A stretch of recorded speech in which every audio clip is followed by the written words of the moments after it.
Not the first time, okay? And here's a revelation, we've had these conversations, Megha, for a long period of time, okay? Of exactly what happens and how it's done.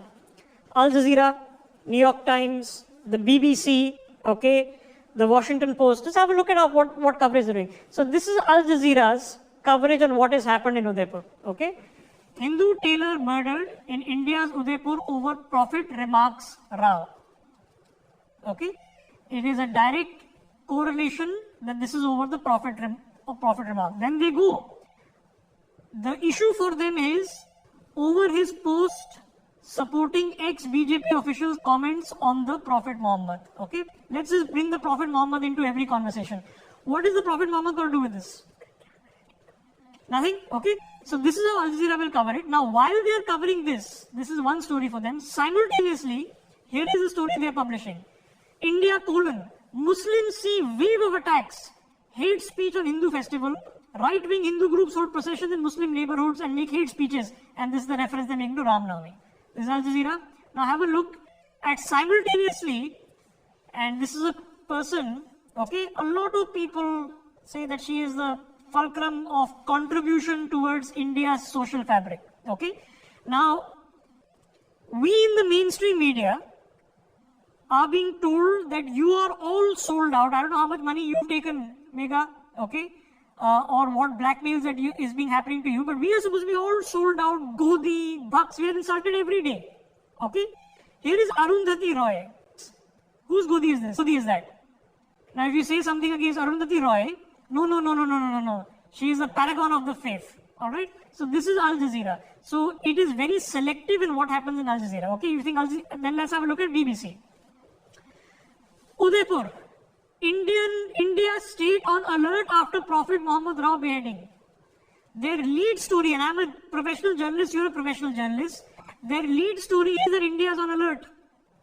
Okay. Over Prophet Muhammad Rao beheading. Who did it is irrelevant to them in the BBC. And this is because they will never be able to write radical Islamist terrorists did this. They beheaded a person in a major Indian city in broad daylight. They will not be able to write it. Okay? You know what happened when a Sikh lord of Indian descent tried to speak about Aurangzeb on BBC radio.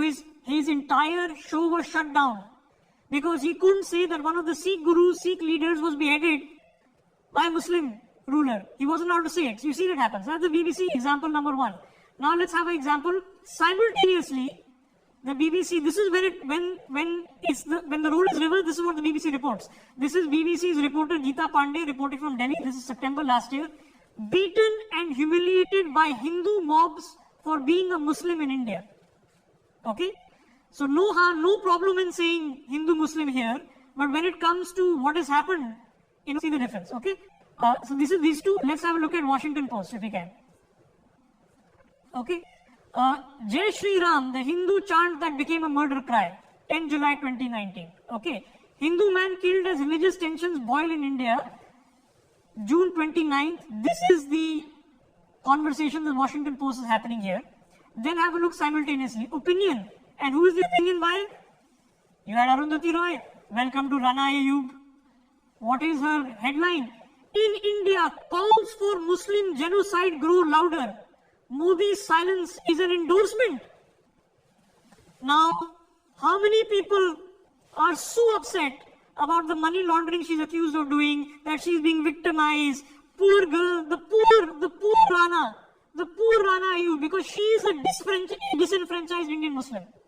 It's not like she lives most of the time in New York or Dubai or elsewhere. So she is the poor representative voice of the disenfranchised Indian Muslim.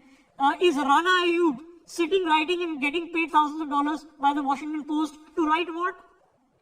In India, calls for Muslim genocide grow louder. What? Now what Godi is Rana Ayub in? I want to know. Which Godi is this? Who's Godi? Who is Godi? Okay? Modi's silence is an endorsement. So Modi is endorsing Muslim genocide in the country. This is what she's writing. So this is how the foreign press covers these things, and this is how they're going to cover it.